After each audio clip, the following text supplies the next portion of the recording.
नमस्कार दोस्तों, जय श्री कृष्ण, राधे राधे।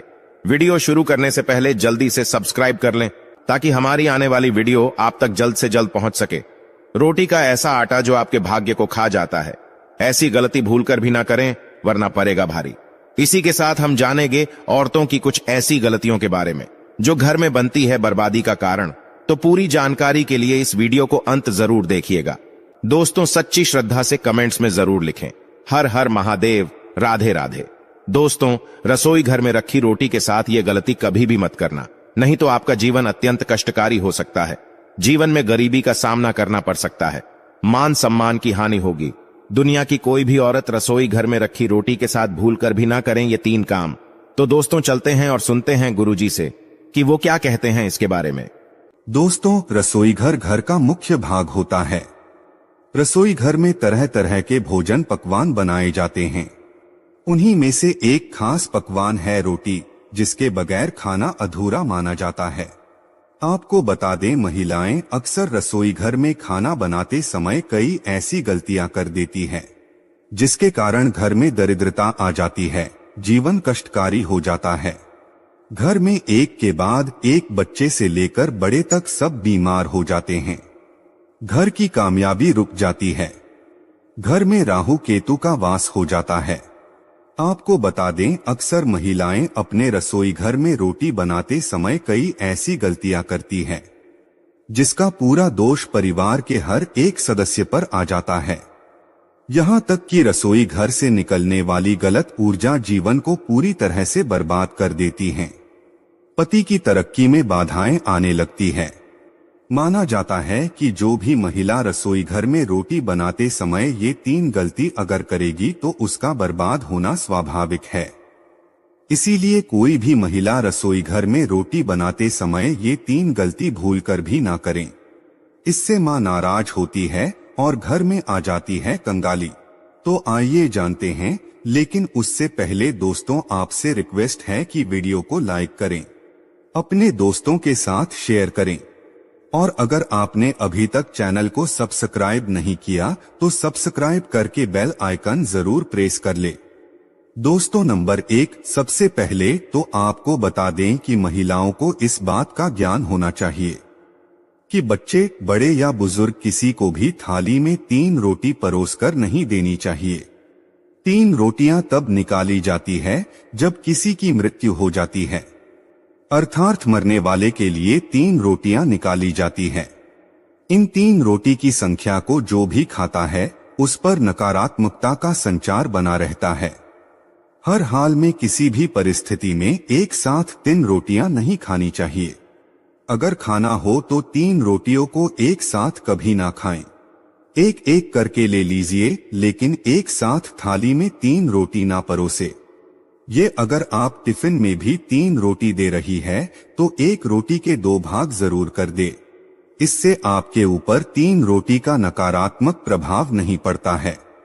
नंबर 2, अक्सर महिलाएं ऐसे गंदे काम कर जाती है जिसकी वजह से पूरा परिवार बीमार पड़ जाता है, यहां तक कि घर का मुखिया कंगाल हो जाता है। इसीलिए कभी भी महिला को दुखी मन से खाना नहीं बनाना चाहिए, और खाना बनाते समय कभी भी आपको अपने हाथों को गंदा नहीं करना चाहिए। कई महिलाओं की आदत होती है कि इधर उधर हाथ लगा लेती है, कभी बालों में खुजली लेती है। तो दोस्तों, ये गलती नहीं करनी चाहिए, वरना बनने वाला खाना दूषित हो जाता है। और जो भी इस भोजन को ग्रहण करता है वो निश्चित तौर पर राहु केतु का कामना करता है। तो ये गलती महिलाओं को नहीं करनी चाहिए। अगर आपके हाथ गंदे हो जाएं, तो उन्हें दोबारा धोकर ही खाना बनाना चाहिए। नंबर 3, सूर्यास्त के समय रसोई घर की कोई भी चीज पड़ोसियों को नहीं देनी चाहिए। इससे धन की हानि होती है, घर में अन्न की कमी हो जाती है। रसोई घर में एक से ज्यादा चाकू छुरी नहीं होने चाहिए। इससे नकारात्मकता का संचार होता है और अन्नपूर्ण मां नाराज हो जाती हैं। रसोई घर में मकड़ी के जाले नहीं होने चाहिए, इससे राहु दोष उत्पन्न होता है। जलते तवे पर एकदम पानी नहीं डालना चाहिए, इससे भी राहु दोष उत्पन्न हो जाता है और शनि की क्रूर दृष्टि पड़ जाती है। रसोई घर में जब आप रोटी बनाएं तो थोड़ा सा आटा चींटियों को डाल दें, इससे कर्ज कम होता है। हमेशा याद रखें कि पहली रोटी गाय के लिए निकालनी चाहिए और आखिरी रोटी कुत्ते के लिए। अगर आप नियमित तौर पर ऐसा करते हैं तो माता अन्नपूर्णा सदैव आपके घर को अन्न भंडारों से भरे रखती है। व्यक्ति का ऐसा नियम उसे कभी भी पराजित नहीं होने देता। ऐसा व्यक्ति कई पुण्य को प्राप्त कर लेता है। जीवन में कभी भी कष्ट नहीं आते। दोस्तों, आपको बता दें कि बासी रोटी आपको मालामाल बना सकती हैं। जी हाँ, सुनने में अजीब है लेकिन सच है। दोस्तों, अगर खाना कभी भी बच जाता है तो बासी रोटी अगर आप ग्रहण करते हैं तो ऐसे में आप पर देवी देवता प्रसन्न होते हैं, क्योंकि माना जाता है कि अन्य को कभी भी बर्बाद नहीं करना चाहिए। वैसे तो खाना उतनी ही मात्रा में बनाएं जितना कि आप उपयोग कर सकें, लेकिन अगर कभी रोटियां बच जाएं तो बासी रोटी ग्रहण करने से देवता प्रसन्न होते हैं। पर इसमें आपको बहुत बड़ी बात का ख्याल रखना है, और वो ये है कि बासी रोटी जो खराब हो चुकी है, ऐसी रोटी आपको ग्रहण नहीं करनी चाहिए, वरना इससे उल्टा पर दोष लगते हैं और साथ ही साथ आप बीमार भी पड़ सकते हैं। दोस्तों, रसोई घर में मां अन्नपूर्णा का वास भी माना जाता है। इसीलिए रसोई की न सिर्फ शुद्धि बल्कि रसोई में क्या करें क्या नहीं करें ये भी बहुत मायने रखता है, क्योंकि ये सब हमारे स्वास्थ्य, धन, परिवार की सुख, शांति, समृद्धि और सोच को प्रभावित करता है। दोस्तों, हर महिला अपना ज्यादातर समय किचन में ही गुजारती हैं। महिलाएं अपने परिवार के लिए हेल्दी और स्वादिष्ट खाना बनाने में कोई भी कमी नहीं छोड़ती। टेस्टी खाना बनाने के साथ साथ महिलाएं किचन की साफ सफाई का भी पूरा ध्यान रखती हैं, लेकिन इसके बावजूद भी वो अनजाने में कुछ ऐसी गलतियां कर देती है जिसका भुगतान घर के हर सदस्य को करना पड़ता है। नंबर 1, रसोई घर में सबसे पहली गलती जो अधिकतर गृहिणी करती है वो ये है कि बिना नहाए धोए ही रसोई में घुस जाती है, जो कि बहुत ही गलत है।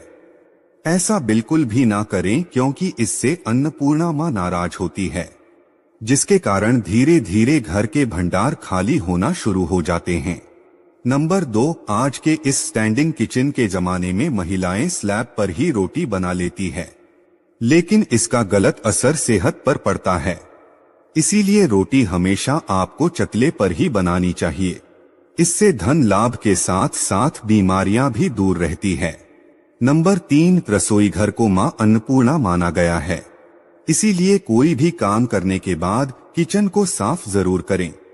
इसके अलावा गैस को भी कभी गंदा ना रखें, इससे घर में दरिद्रता फैलती है।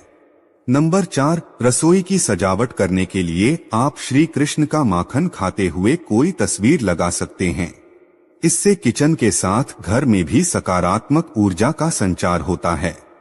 नंबर 5, रसोई में कभी भी कोई भी टूटा हुआ बर्तन, बेकार का सामान या कचरा जमा न होने दें। नंबर 6, इलेक्ट्रॉनिक सामान जो आपके काम में नहीं है या खराब हो चुका है, उन्हें तुरंत रसोई से बाहर कर देना चाहिए। बेहतर होगा बिजली के बेकार उपकरण या तो ठीक करवा लें या फिर उन्हें भी घर से बाहर ही निकाल दें। नंबर 7, घर की स्त्री को कभी भी बिना नहाए रसोई में प्रवेश नहीं करना चाहिए, क्योंकि ऐसा करने से परिवारजनों की सेहत के लिहाज से समस्याएं आ सकती है। नंबर 8, कभी भी घर का किचन और बाथरूम आमने सामने नहीं होना चाहिए। अगर ऐसा है तो आपको अपने बाथरूम का दरवाजा हमेशा बंद रखना चाहिए या रसोई के आगे पर्दा ढककर रखना चाहिए। नंबर 9, कभी भी घर के मुख्य द्वार के समीप या ठीक सामने रसोई ना बनवाएं। इस स्थिति से घर के लोगों के बीच सामंजस्य और तालमेल की कमी आती है। घर को सुंदर रखने के लिए कुछ लोग किचन में शीशा लगा देते हैं, लेकिन वास्तुशास्त्र की माने तो रसोई घर में शीशे का इस्तेमाल नहीं करना चाहिए। ऐसा इसलिए क्योंकि किचन में चूल्हा अग्निदेव का सूचक माना जाता है। अगर शीशे में अग्नि का प्रतिबिंब दिख जाता है तो घर में अशुभ माना जाता है। इसके कारण घर में आपसी है कलह क्लेश हो जाता है। इसी के साथ साथ घर की आर्थिक स्थिति भी बिगड़ने लगती है। कई बार महिलाएं किचन में रोटी बनाने के बाद गुथा हुआ बचा हुआ आटा फ्रिज में छोड़ देती है और सुबह फिर से उसी का इस्तेमाल रोटी बनाने के लिए करती है। वास्तु के अनुसार ये सही नहीं होता। रसोई घर में गुथा हुआ आटा रखने से शनि और राहु का नकारात्मक प्रभाव पड़ने लगता है। इसी कारण से जीवन में अनेक प्रकार की समस्याएं होने लगती है। कई लोग अपनी किचन का इस्तेमाल स्टोर रूम की तरह करते हैं। जिस वस्तु का इस्तेमाल नहीं करते उसे किचन में रख देते हैं। वास्तु के हिसाब से ये सही नहीं माना जाता। माना जाता है कि किचन में कबाड़ सामान बिल्कुल भी नहीं रखना चाहिए। इससे मां अन्नपूर्णा नाराज हो सकती है। दोस्तों, वास्तु शास्त्र के अनुसार किचन में नमक का डिब्बा रखना चाहिए। इस नमक को समय समय पर बदलते हुए पानी में बहा देना चाहिए। माना जाता है कि नमक नकारात्मक ऊर्जा को कम करके सकारात्मक ऊर्जा को बढ़ाता है। तो दोस्तों, आपको ये वीडियो कैसा लगा हमें कमेंट में जरूर बताएं। इस वीडियो को लाइक करें, अपने दोस्तों के साथ शेयर करें और अगर आपने अभी तक चैनल को सब्सक्राइब नहीं किया तो सब्सक्राइब करके जरूर प्रेस कर ले रख दीजिए। अब जैसे कि आप अगले दिन सुबह उठकर इस जल का छिड़काव अपने घर के मुख्य द्वार पर करेंगे। अब बहुत से भक्तों के प्रश्न आए हैं कि क्या हम स्नान से पहले यह जल छिड़क सकते हैं या फिर स्नान आवश्यक है। देखिए, मुख्य द्वार पर जो सुबह सबसे पहले जल छिड़का जाता है, जैसे कि जो रसोई में रखा हुआ जल होता है, यह एक तरीके से उपाय के तौर पर किया जाता है। भक्तों, घर में किसी भी तरह की परेशानी हो, किसी भी तरह के दुख दर्द रहता हो, गरीबी हो या फिर कलह क्लेश बहुत अधिक रहता है, मतलब किसी भी तरह की नकारात्मक ऊर्जा से आप परेशान हैं, बहुत समय से परेशानियों में ही गिरे हुए हैं, तो ऐसे में रसोई में रखा जाता है और यही जल घर के मुख्य द्वार पर सुबह उठकर छिड़का जाता है। इस जल के छिड़काव से आपके घर की कोई भी परेशानी हो बहुत शीघ्र समाप्त हो जाती है। इस उपाय को करने से आपके घर में सुख समृद्धि भी आती है, कला क्लेश से भी मुक्ति मिलती है, बीमारियों से भी मुक्ति मिलती है। मतलब देखिए, किसी भी तरह की मानसिक परेशानी हो, शारीरिक परेशानी हो, आर्थिक तंगी हो या आपके घर में कोई वास्तु दोष हो, किसी भी तरह का ग्रह दोष हो, जैसे कि कई ऐसा होता है कि कई लोगों के ऊपर कई तरह के बुरे ग्रह दोषों का असर होता है, जिसकी वजह से घर में परेशानियां हमेशा बनी रहती हैं। तो ग्रह दोषों के असर से भी आपको मुक्ति मिलती है। वास्तु दोष और पितृदोष भी समाप्त होता है। इसके साथ ही जैसे कि बहुत से लोगों के प्रश्न होते हैं कि उनके ऊपर किसी ने कुछ कर करा दिया है, उनके परिवार में किसी भी तरह की पहले कोई परेशानी नहीं थी, लेकिन अभी कुछ समय से लगातार आती ही जा रही है और कोई रास्ता नहीं मिल रहा है परेशानी से निकालने का। तो किसी के भी किए कराए तंत्र मंत्र का असर हो, किसी की बुरी नजर का असर हो, तो भी आपके इस उपाय से, मतलब इस एक लोटा जल से, आपकी परेशानी स्वतः ही कुछ दिनों में समाप्त हो जाती है। तो यह घर की सभी परेशानियों से मुक्ति पाने का रामबाण और सबसे सरल, सबसे आसान उपाय होता है जो हमारे सनातन शास्त्रों में है। तो आप अपनी घर की रसोई में एक लोटा जल रखे रात में भरकर और प्रातःकाल जल्दी उठकर उसी जल से अपने घर के मुख्य द्वार को धोते हैं तो कोई समस्या नहीं है। लेकिन इस जल का छिड़काव घर के मुख्य द्वार पर सूर्योदय होने से पहले हो जाना चाहिए। अब भक्तों, जैसे आपका अगला प्रश्न है कि क्या हमें स्नान करके इस जल का छिड़काव अपने घर के मुख्य द्वार पर करना चाहिए या फिर बिना स्नान किए भी कर सकते हैं। देखिए, यह जो हम है, मतलब यह एक उपाय होता है, तो इसे हम स्नान करने के बाद नहीं करते। सुबह जल्दी उठते हैं और उठकर सबसे पहले घर की रसोई में जाएंगे। उसके बाद उस जल को लेकर आप घर के मुख्य द्वार पर जाएंगे। मुख्य द्वार खोलकर, मतलब मेन गेट खोल दीजिए और उसके बाद मुख्य द्वार पर इसी जल का छेद दीजिए, छिड़काव कर दीजिए और जल का छिड़काव करते समय अपने पितरों का ध्यान कीजिए, मां लक्ष्मी का ध्यान कीजिए, क्योंकि कहा जाता है कि सुबह सुबह मां लक्ष्मी प्रत्येक द्वार पर आती है, सबके द्वार पर आती है। जिनके भी द्वार खुले होते हैं, जिनके घर में जल का छिड़काव मुख्य द्वार पर हुआ रहता है, उसके घर में प्रवेश कर जाती है। तो महालक्ष्मी का अपने मन में ध्यान कीजिए और एक तरह से प्रार्थना कीजिए, हे मां लक्ष्मी, आप मेरे घर में प्रवेश करें, मैं आपका स्वागत करने के लिए तैयार हूं। और इसके बाद अपने पितरों का ध्यान कीजिए, क्योंकि हमारे घर की दहलीज होती है, वहीं पर पितरों का वास समझा जाता है। तो जब आप दहलीज पर जल के छींटे देते हैं तो आपके पितर बहुत प्रसन्न हो जाते हैं और उनका आशीर्वाद भी आपको हासिल होता है। तो सुबह जो आप जल छिड़के इसके लिए स्नान करने की आवश्यकता नहीं है, बिना स्नान किए भी कर सकते हैं। भक्तों, वीडियो में आगे बढ़ने से पहले आपसे छोटा सा निवेदन है कि कमेंट बॉक्स में जय मां लक्ष्मी जरूर लिखें। महालक्ष्मी जी, जो भी भक्त इस वीडियो को देख रहा है उसके घर में सुख समृद्धि आए, उसके घर में कोई भी परेशानी नहीं आए और पूरा परिवार सुख शांति से अपना जीवन यापन करे। भक्तों, अगर तुम में से कोई महालक्ष्मी जी को मानता है तो अगर सच में ही भक्त हैं, आप इस वीडियो को लाइक कर कमेंट बॉक्स में एक बार जय मां लक्ष्मी लिख देना और उसके मन में जो भी मनोकामना है वह पूरी कर देना। अब भक्तों, आपका अगला प्रश्न है कि क्या झाड़ू लगाने के बाद हमें जल का छिड़काव करना चाहिए या फिर झाड़ू लगाने से पहले भी जल का छिड़काव कर सकते हैं। तो जैसे मैंने आपको पहले ही बताया था कि उठने के बाद सबसे पहला कार्य जो आपको करना है वह जल का छिड़काव ही करना है, उसके बाद आप झाड़ू लगा सकते हैं। लेकिन एक चीज का ध्यान रखिए, जब हम सोकर उठते हैं तो सबसे पहले बिस्तर पर बैठे हुए ही अपने दोनों हथेलियों को जोड़कर और दोनों हथेलियों को सामने से जोड़कर पूरी हथेली को देखा जाता है। उसमें मां लक्ष्मी का ध्यान किया जाता है। उसके साथ ही 5 देवताओं दान किया जाता है, होने लग जाते हैं और आपस में समन्वय होने लग जाता है। घर से कलह, क्लेश और भेद हमेशा के लिए समाप्त हो जाते हैं। और घर के मंदिर में रखे हुए जल का अगला उपाय क्या है? देखिए, अगर आप कोई दुकान करते हैं, कोई व्यापारिक स्थल है, आपका तो प्रतिदिन इसी जल में से थोड़ा सा जल ले जाकर दुकान पर व्यापारिक स्थल पर छिड़काव कीजिए। इससे आपका काम बहुत अच्छा चलता है।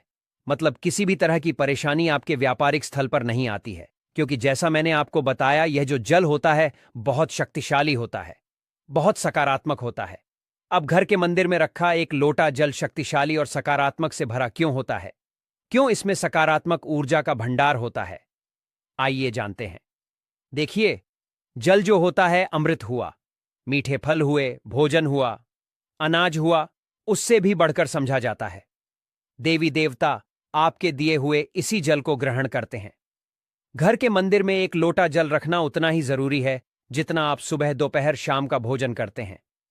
जब हम भगवान की पूजा करते हैं और तांबे के पात्र में या पीतल के पात्र में एक लोटा जल जरूर रखते हैं। जल जो होता है सागर रूपी होता है और यही सागर आपकी नया पार लगता है। घर के मंदिर में एक जल रखने का कारण एक और ये होता है कि जो लोग भगवान को डेली भोजन नहीं करा सकते तो वह घर के मंदिर में एक लोटा जल रखते हैं ताकि भगवान इसे ग्रहण करें और यह जल रूपी प्रसाद इसके अगले दिन, यह सुबह के समय, आप प्रसाद समझकर ग्रहण करें। लेकिन याद रहे, घर के मंदिर में रखा लौटा जल कभी भी तुलसी में अर्पित नहीं करना चाहिए।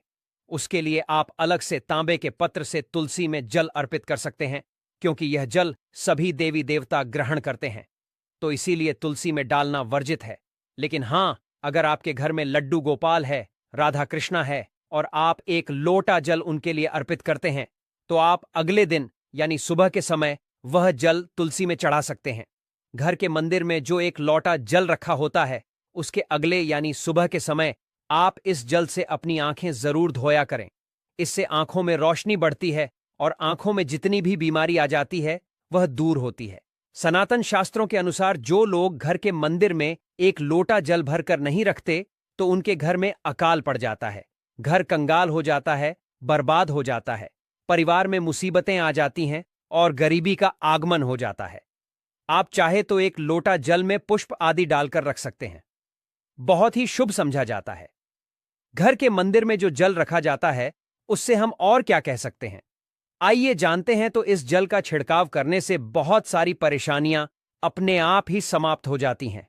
जैसे अगर आपके दुकान पर किसी की नजर लगी है, बहुत से लोगों के प्रश्न आते हैं कि हमारे काम को किसी ने बांध दिया है, मतलब किसी की बुरी नजर ऐसी लग गई है कि पहले तो दुकान बहुत अच्छी चलती थी, अब नहीं चल रही है, तो आप इस उपाय को कर सकते हैं। निश्चित ही बहुत जल्द ही आपको परेशानियों से मुक्ति मिल जाती है और दिन दुगनी रात चौगुनी आप व्यापार में तरक्की होती है। और हां, घर के मंदिर में रखे हुए जल को आप अपने घर की रसोई में खाना बनाने में, पीने में भी प्रयोग कर सकते हैं। लेकिन खाना बनाने में प्रयोग तभी कीजिए जबकि आपके घर में बिल्कुल सात्विक भोजन बनता हो। मतलब लहसुन प्याज अगर आपके घर में बनता हो तो खाना बनाने में इस जल का प्रयोग नहीं किया जा सकता है।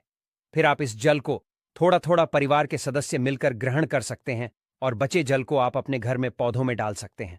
तो देखिए, ऐसा नहीं है कि घर के मंदिर पर रखा हुआ जल बेकार होता है। किसी काम का नहीं होता है।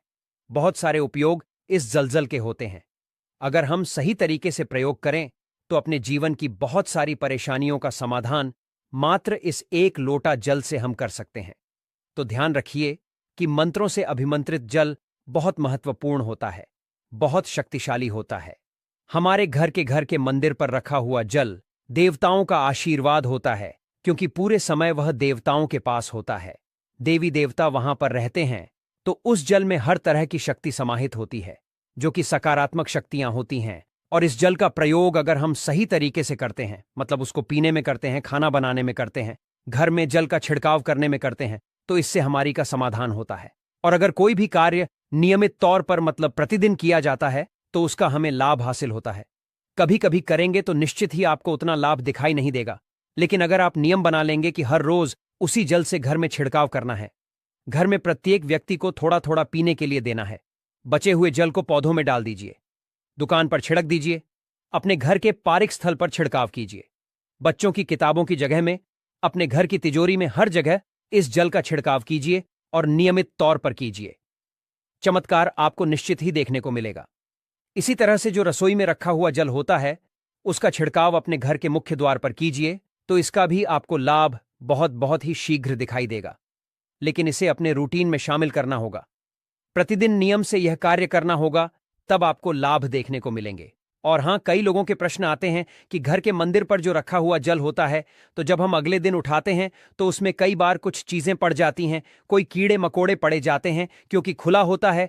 तो क्या हम उसे ढक सकते हैं? जी हां, बिल्कुल ढक सकते हैं। जब आप पूजा करते हैं सुबह के समय, तो जब तक पूजा कर रहे हैं, जब तक मंत्र उच्चारण कर रहे हैं, तब तक जल खुला रखिए। और उसके बाद जैसे कि आप पूजा पर है, तो उससे पहले जल को किसी भी प्लेट से या कटोरी से ढक दीजिए। फिर जब आप अगले दिन उस जल को उठाएंगे तो बिल्कुल शुद्ध और साफ सुथरा जल आपको मिलेगा, और उस जल का प्रयोग आप अपने किसी भी कार्य में कर सकते हैं। और भक्तों, आप जब भी घर के मुख्य द्वार पर जल छिड़काव करें तो गणेश जी भगवान का यह मंत्र जरूर बोले, और जो हमने आपको वीडियो में बताया है उसे ध्यानपूर्वक अच्छी तरह समझकर अपने घर के मुख्य द्वार पर जल का छिड़काव करें।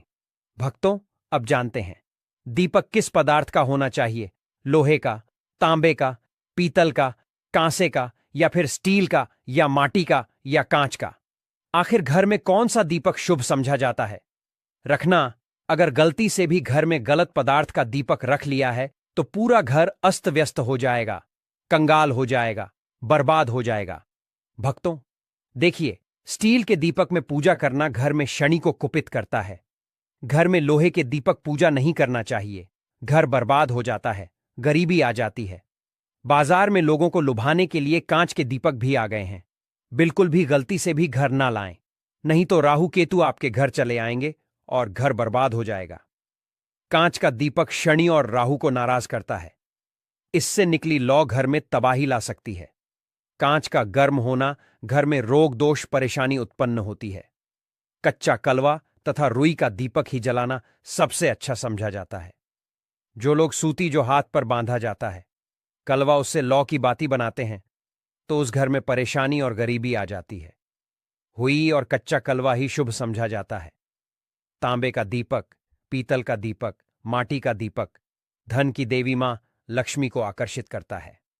घर में कोई और दीपक नहीं लाना चाहिए।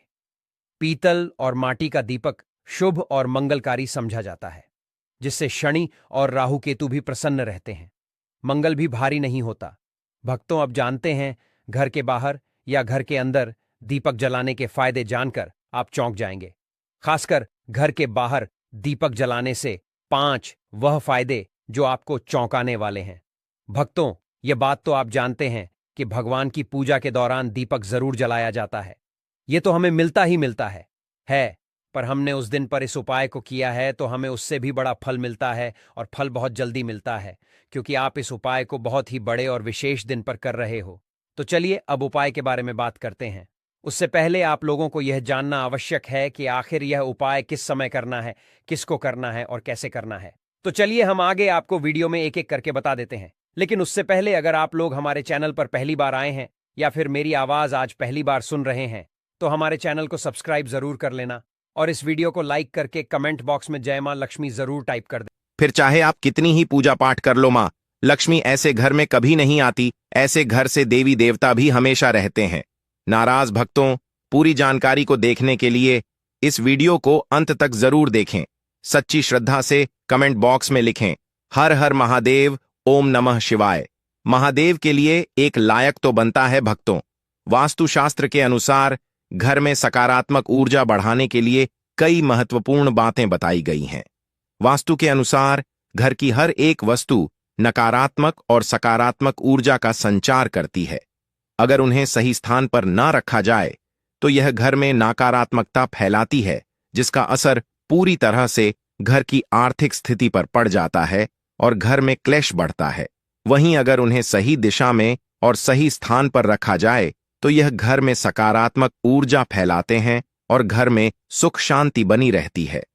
भक्तों, वास्तु के अनुसार घर का मुख्य द्वार सभी तरह की सुख समृद्धि और वैभव का प्रवेश द्वार होता है। लेकिन अगर इसकी दिशा गलत हो या फिर कुछ ऐसी चीजें इसके सामने रखी जाए तो नकारात्मकता फैलती है। तो इससे घर में क्लेश, बीमारियां और दरिद्रता घर में प्रवेश करती है। इसी कारण वास्तुशास्त्र में घर के मुख्य द्वार को बहुत अधिक महत्व दिया गया है। वास्तु के अनुसार मुख्य द्वार के सामने कुछ ऐसी चीजें हैं जो कभी नहीं होनी चाहिए। यह चीजें अशुभ तो होती ही है, साथ ही साथ यह कई तरह की समस्याएं उत्पन्न करती हैं।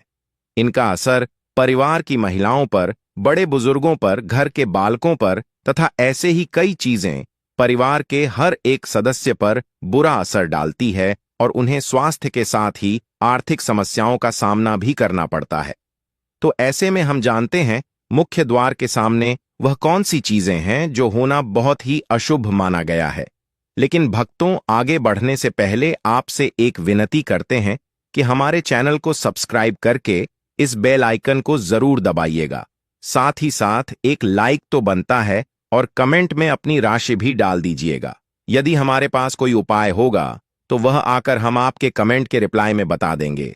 भक्तों, नंबर 1, घर के सामने गंदे पानी का जमाव वास्तु के अनुसार तथा धर्मशास्त्र के अनुसार घर के मुख्य द्वार के सामने गंदे पानी का जमाव होना बड़ा ही अशुभ होता है। यह वास्तु दोष का कारण बनता है। साथ ही साथ इस गंदे पानी में कई हजार गुना बैक्टीरिया पनपते हैं जो परिवार के सदस्यों को बीमार कर सकते हैं। गंदे पानी का जमाव होने से हैजा, पीलिया, डायरिया तथा कैंसर होने का खतरा बना रहता है। भगवान से रिश्ते हमारे खराब हो जाते हैं। हमारी प्रार्थना भगवान तक फिर नहीं पहुंच पाती। गंदी नाली कीचड़ के कारण प्रार्थना भी आने से डरती है। पॉजिटिविटी का सत्यानाश हो जाता है। सकारात्मक ऊर्जा हमारे घर तक नहीं आती, बल्कि हम भूत प्रेत को ऐसा करके अपने घर बुलाते हैं। राहु दोष उत्पन्न हो जाते हैं। लक्ष्मी रुष्ट हो जाती है। शनिदेव क्रोधित हो जाते हैं। इसलिए अगर घर के सामने कोई भी गंदा पानी जमा होता है तो उसे तुरंत हटा देना चाहिए, या जिस गड्ढे में गंदा पानी है उसे सीमेंट से भर देना चाहिए। वास्तु के अनुसार इसे उचित नहीं माना जाता। इससे धन नष्ट हो जाता है, गरीबी सर पर चला जाती है। रिश्तेदार और मेहमान उस गली का रास्ता भूल जाते हैं, कोई नहीं आता। ऐसे घर में जब साधारण मनुष्य घृणा करता है तो ईश्वर से आप क्या उम्मीद रखेंगे। सकारात्मकता का आप खुद सत्यानाश करते हैं। इसीलिए सफाई जितनी रखोगे उतना ही देव शक्तियां आएंगी। मां लक्ष्मी घर की ओर प्रस्थान करती है। भक्तों, नंबर 2, कांटेदार पौधे। कांटेदार पौधे कई लोग घर की शोभा बढ़ाने के लिए लगा लेते हैं। सोचते हैं इससे घर हमारा खूबसूरत दिखेगा, जो कि बहुत ही अशुभ माने जाते हैं। कांटेदार पौधों को शुभता का प्रतीक नहीं माना जाता। कांटेदार पौधे अगर घर के सामने लगे हों तो यह परिवार में चुभन का काम करते हैं।